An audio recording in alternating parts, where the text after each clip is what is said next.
What's going on, guys? Another month has passed, which means I have wrapped up another monthly tournament in the Pokemon 1999 Discord League. This month, again, we have played the versus half deck format. I just wanted to run another video here going over the decks that were played. Again, just trying to keep some coverage going for this format. It's not something that exists at all, really, and the couple videos that do exist aren't in English. So, trying to just draw a little awareness to it. So I won't spend too long introducing this video here. If you don't know what Versus is, you could check out last month's video, but it is a set released exclusively in Japan that was released as 30 card half decks that you could just open a pack and play with it right out of the pack.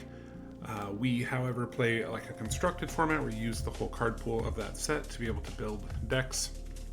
This is also played in Japan, but just recently was translated into English on cards, so we were able to do that now. So we've just been playing over webcam through the Discord League and the Pokemon 99 server. This is the second tournament that we've done for the format. Let's get right into it. This month was small. Again, it's just like a fledgling format, so I don't expect it to be huge. So it's going to be pretty quick this time. There were only 4 decks played.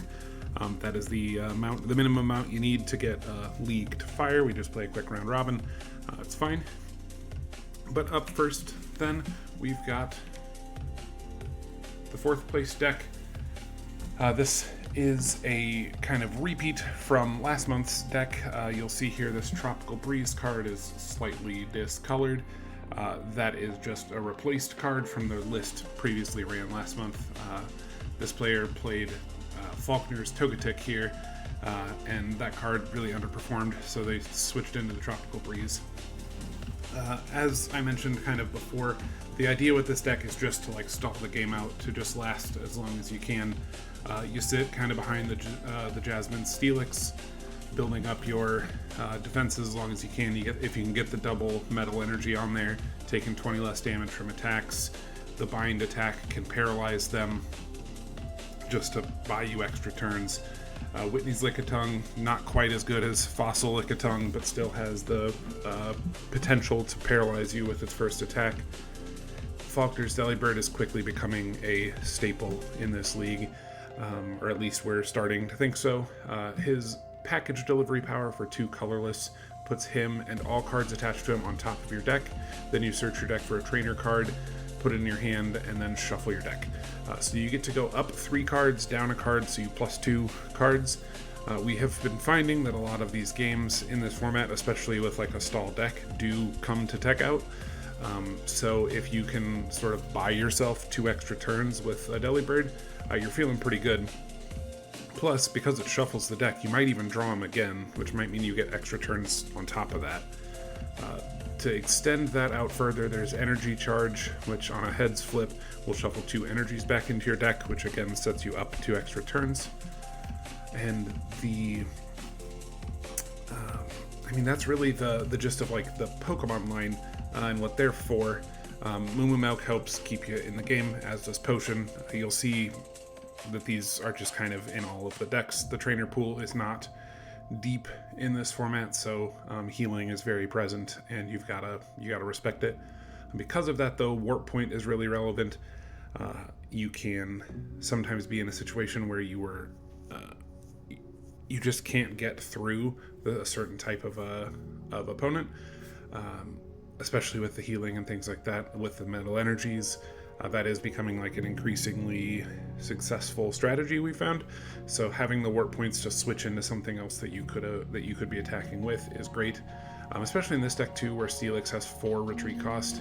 You're never getting him out of there on your own, so the double switch, double warp point makes a ton of sense here. Being able to switch on a dime into the Delibird to set yourself up a couple of turns and then pop right back into the Steelix is great. Jasmine's Technical Machine here down in the bottom left corner, it has a power called Healing Flash. It costs a lightning and a colorless. You flip a coin. If heads, you remove 3 damage counters from all of your Pokemon. If tails, you remove 1 damage counter from all of them. So you get something either way, but it's just much better if you flip a heads. But you can, taking 30 damage off of multiple Pokemon at once is crazy in a format like this, where like literally every 10 damage hash mark is relevant.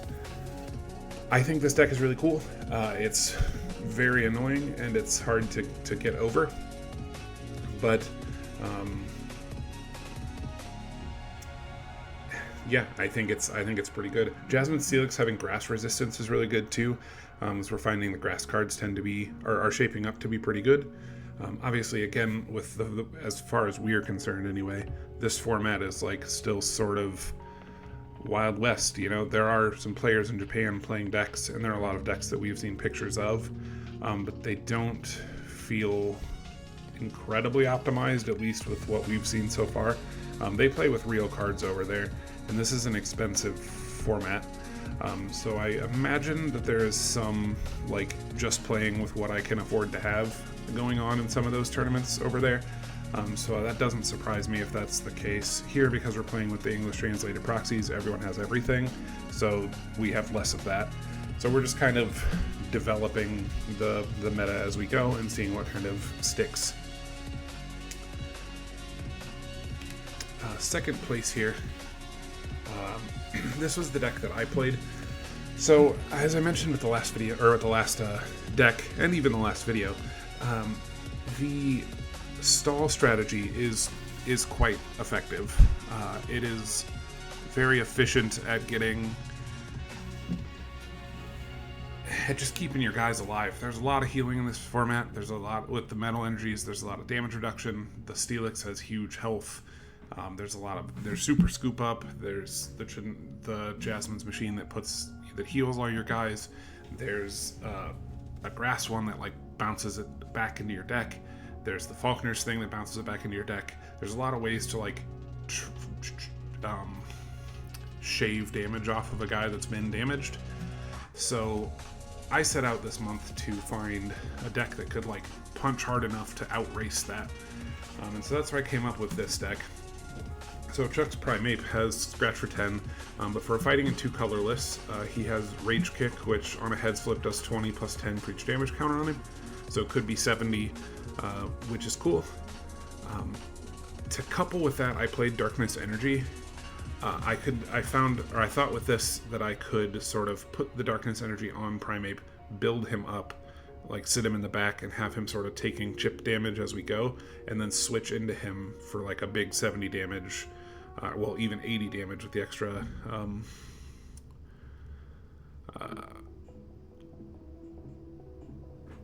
the extra 10 damage from the Darkness Energy. 80 damage takes out literally every Pokemon in this format. So that was my sort of idea with him. Chuck's Donphan has Fury Attack, colorless, flip 2 coins, does 10 times the number of heads. On a double heads flip, that's above curve, so that helps with outracing the pace of stall. At least, you know, I planned anyway. Overrun, for a fighting in a colorless, does 10 to the active and 20 to something on the bench. I like this where the damage alignment there, as opposed to doing 20 to the active and 10 to something on the bench. Sort of chipping the active and then punching something on the bench feels really, really good. I like this Donphan a lot. Chuck's Rhydon, for 2 fighting and a colorless, does 30, and then if your opponent has any bench Pokemon, you flip a coin. If heads, it does 20 damage to that Pokemon also. So on a heads flip, this attack does 50 for 3, which is a lot of damage. So again, just trying to like shovel that damage out the gate. That takes us in, I think, then to the Chuck's Technical Machines. The Chuck's Machine 1, for 2 fighting, has Dynamic Punch, flip a coin. Of heads, does 20 plus 20, and the defending Pokemon is confused. If not, it's just 20 damage. 2 for 20 is just like curve, so that's okay if that's all we hit. But if we do hit heads, 40 damage for 2, and they're confused, very, very cool. And then Chuck's Technical Machine 2, for 2 fighting, 40 damage, and you do 10 to yourself. I liked this with Primeape. I could have him do Scratch for 10 on the first one, Submission on turn 2 for 40, doing 50 damage total, and then on my 3 energy turn with Rage Kick, I have taken at least 10 damage, which means that attack is doing 30, maybe more if they've punched me back, which I can only assume by turn 3. So he felt like he would be able to really wrap up cleaning up an active. But because I do have guys like Primeape and stuff who do rely on having damage on them and things like that, I also wanted to make sure that I had some juice to kind of keep myself in the fight. So I had Faulkner's Togetic in here. Agility for 3 colors, you flip a coin of heads, you prevent all damage of the attack, including damage, whatever, 20 damage, who cares. The important thing about Togetic is for 1 colorless, it has Healing Touch. You flip a coin of heads, you choose one of your bench Pokemon, you remove 3 damage counters from it, and then you switch it with Togetic. So you put Togetic active, you pay the 1, you have the 1 energy on it, you heal 3 off of Primeape or Donphan or whatever, and then bring it back active. So just a cool way to kind of let one of those big fighting guys take the damage, get them out of the way, heal them up, and then bounce them right back in. We are weak to grass pretty heavily with the Donphans and the Rhydon. The Primeape is Psychic weak, which I have some coverage for too, but the other two, the actual Chucks guys that I've got left, Donphan and Rhydon, are grass weak. So I played a Karen's Magmar. 10 damage for a colorless would be 20 into a grass guy, or Ember would be 60. I do have the double or the 2 rainbow energies here, so I can actually do the Ember to pull it off, to be able to do 60 damage to a grass Pokemon that I would be weak to otherwise. Feels great. And then Rocket's Tyranitar I had in here as coverage for both Chuck's Primeape, but also as a way to try to whittle off some of the defensive capabilities of the Steelixes. Destructor Beam for a Dark has flip a coin of heads, discard an energy attached to the defending Pokemon. So being able to just discard the metal energies felt pretty good. I thought that was worth it. And then for 3 colorless, or if you had Darkness on it, that'd be even better. But flip 2 coins does 30 times number of heads, so it could be 60. Or if you've got the 2 darks, 70, 80 damage potentially. I was able to pull this off for a full 80 damage in one of my games. It's just huge damage output when it lands. But yeah, the whole concept of this was just like guys who can punch like trucks and do it, quickly and efficiently. We have switched to just put the right guy in at the right moment when we need to. Energy charge to recover our darks or our rainbows if we need. And a potion just to keep us in the game. We do want Primeape to have some damage, but we don't want him to die, so we need a little bit of healing there. I didn't do very well with this deck. So it turns out, in this format, fighting, like everything in its mother, is fighting resistant in this format. So while I thought my fighting guys were going to do a lot of damage, they didn't. A lot of times they just had their damage reduced a lot. So I wasn't able to output value at all in a lot of places. I do think there is ways you could make this good, and depending on what you fought, there would be times where this is very, very strong. But I just kept running into the fighting resistance, and one of the things that's even worse is some of the bug Pokemon are both grass and they're grass Pokemon and they're fighting resistant. So I'm both weak to you and you're resistant to me, which is a very bad spot to be in. So I'm taking double damage and you're basically taking almost 0 damage. Not good. Overall, like the deck. I'd play it again. I like what I was thinking, and I'm curious to see if I can get somewhere with this one. The second place deck was a Latios deck using the Alto Mare movie pack. Now, there are some debates about whether or not this is officially versus cards or whatever. I think that's a weird debate because they came out right when the Versus set came out. They are named. They're somebody's Latios, somebody's Latias. The rest of the movie pack just comes with Versus cards. So it feels like Versus cards to me. Also, I think that expanding the card pool a little bit to add another 14 cards or whatever is for the best. It is a small card pool, so making it a touch bigger I think is a good thing. That said, let's talk a little bit about Latios. one of the only pair of Pokemon in this game that like care about each other, or in this, I'll say game, but in this format. So Latias has Synchro Barrier. If you have Latias, if Latios, bleh, with Latias, Synchro Barrier has if Latios is in play, damage from all attacks by your opponent's Pokemon is reduced by 10. Then he has Hypnoblast for a Psychic and 2 colorless, 30 damage, and on a heads flip they're asleep. The Latios says that if Altomare's Latias is in play, Altomare's Latios deals 10 extra damage. So Latias takes less damage, Latios does more damage. He's your attacker, Latios is your staller. Price's Sneasel comes up on the back end here with being a dark type, but unique, it doesn't take any dark energy to attack. So for a colorless you get 10 damage, for a water and a colorless you get 20, and on heads 10 extra damage, and the defending Pokemon is asleep. Cool, a coin flip that doesn't have like a downside, it's 2 for 20 at worst, but if heads it's 2 for 30 and a condition, we'll take it. Morty's Gengar has been also shaping up to be a really strong threat. Hypnosis for a colorless puts the defending Pokemon to sleep without a coin flip. But more importantly, Transfer Pain. For a Psychic, you move 1 damage counter from one of your Pokemon to one of your opponents. Not your active, not their active, just one of yours to one of theirs. Very, very strong, and you can set up some really defensive plays that way to really stall things out. You'll notice the inclusion of the Metal Energies at the bottom here. That is to go along with the Latias as well as the Gengar. If you can have Gengar have a Metal Energy on him and a Psychic, or even 2 Metal Energies if you're getting crazy with it, but if you got 1 Metal and a Psychic, you're taking 10 less damage from every one of your opponent's attacks.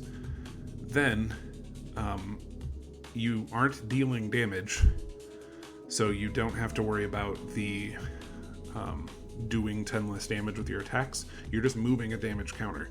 So you're taking less damage from them, and then now you're moving one at a time that little chip damage that they can do back onto their Pokemon. So Gengar can really stick around, and he's got 70 HP, so he's like just huge. Very, very strong card. Uniquely though, he is dark weak, so do keep that in mind. Because he is a ghost, he's got the dark weakness. Not something that you would see in a lot of the earlier kind of WotC era psychic types, but that does, become more of a thing as time goes on.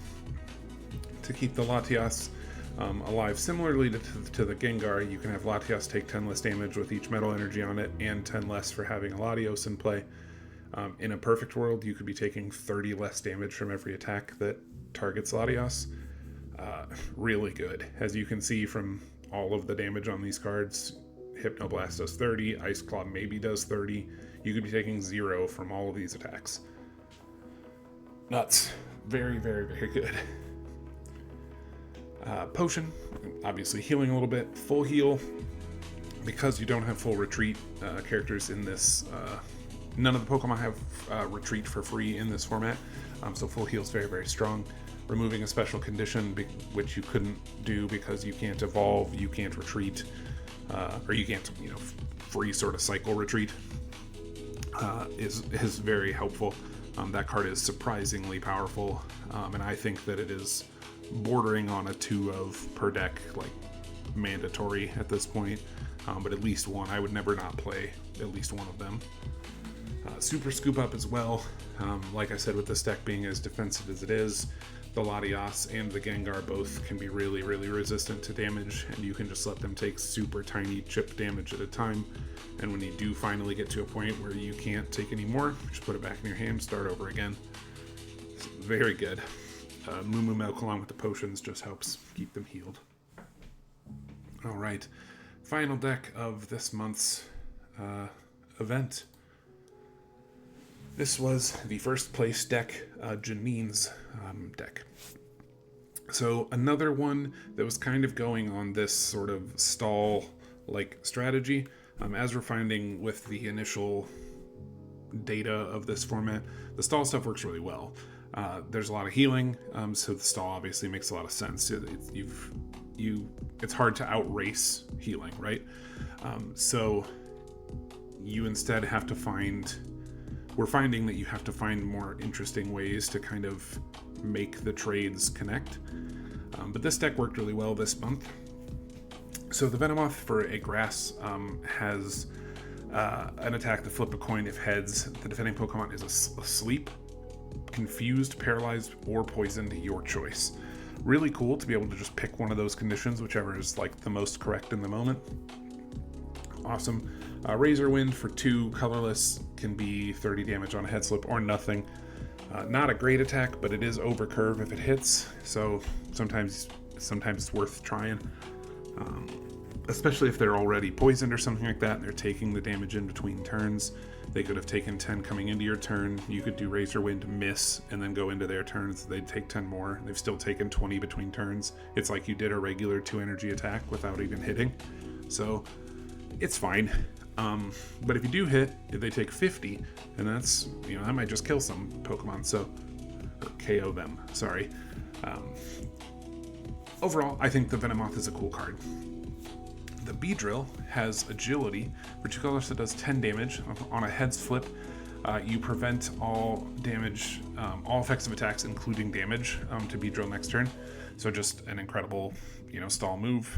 They can still do their attacks. They're not like paralyzed or whatever, but they can't do anything to Beedrill.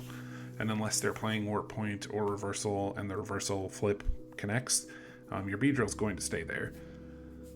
Very strong. And then finally, Poison Sting, 2 grass, 20 damage on heads if they're poisoned. Again, decent attack. It is what it is. You do get the damage either way, which is cool. 2 for 20 is right on curve. We take that.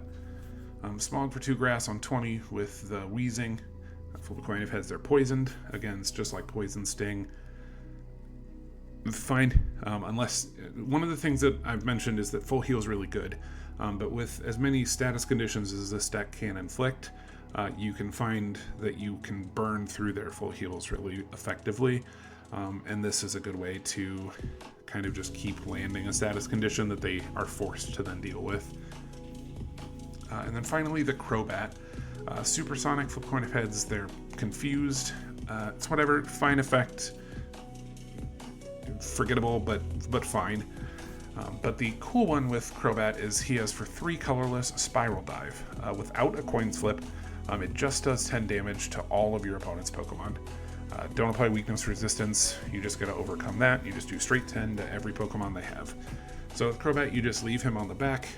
You get your Venomoth with its 2 energy, or Beedrill with 2 energy, and then in the background, turns 3, turns 4, turns 5, you're just building up this Crobat, and when it's time, you just bring him out and just poop 10 damage onto everything. If you've been successfully poisoning guys as efficiently as Beedrill and Venomoth and Wheezing can, you can find too that they've retreated their guys out manually to be able to stop the poison, but they're sitting there with damage. So sometimes this Crobat's damage can really add up. To keep yourself playing, obviously full heal, Warp Point, Potion, Scoop Up, Milk, Charge. I don't have to explain all these again. They all make a ton of sense here. The Super Scoop Ups especially, you're going to keep sort of chipping away at them with their status conditions, and as you get to a point where you are about to get KO'd, you bounce back to your hand, start it over, bring out the Crobat that you had been building up and back, lay some damage out. He has a 1 retreat cost also, so the next turn you can Warp Point, or you can just pay a grass to retreat him, and then go right back into the Beedrill or the Venomoth, whatever that you just scooped up, to keep sort of laying on the status condition hate. Then we have to talk about why you'd play Janine, and I think the cubes for Janine are really, really good. So the first one, Machine 1, Toxic. It's the same Toxic move that's on all of the Pokemon cards called Toxic.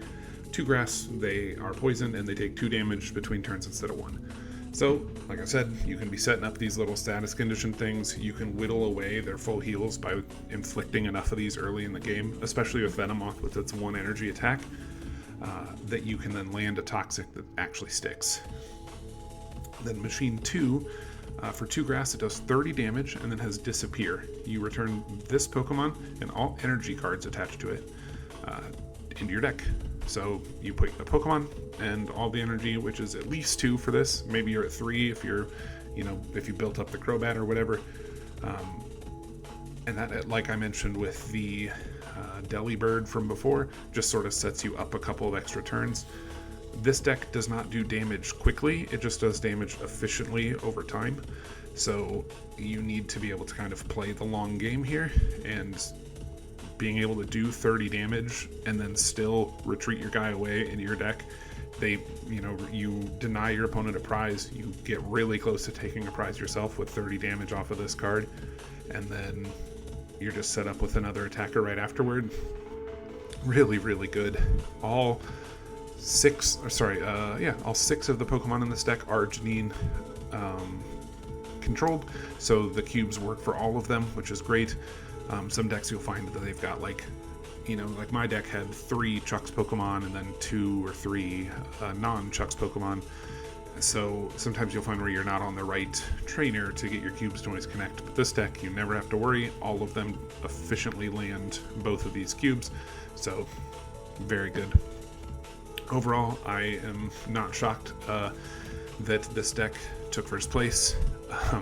This is the deck I was talking about where its Venomoth is both a grass type and is fighting resistant. The Beedrill is grass type and fighting resistant. The Crobat's grass type and fighting resistant. So my fighting deck just could do nothing to this deck. And then I was taking 60 damage off of the Janine Technical Machine 2. I was taking 40 from the Poison Stings, and then also Poison, which is 50. And if I can't retreat, then it's 60 between turns, which kills all of those Pokemon. It's just a nightmare. This deck is very cool. The Janine TMs are great.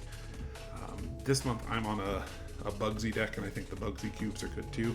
So I think overall the grass types are shaping up to be pretty efficient. But this deck was very cool. That's it. Like I said, there's only 4 decks this month. I am really excited to see where this format goes.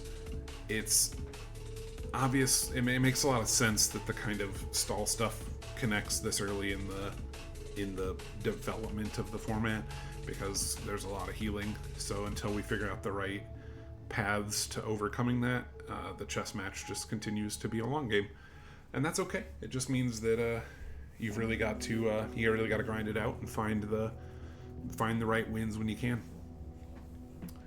I will have I'm going to keep doing these. Right now I'm pretty invested in the versus stuff. We have a group order going on in the Discord right now where a bunch of people are ordering versus cards.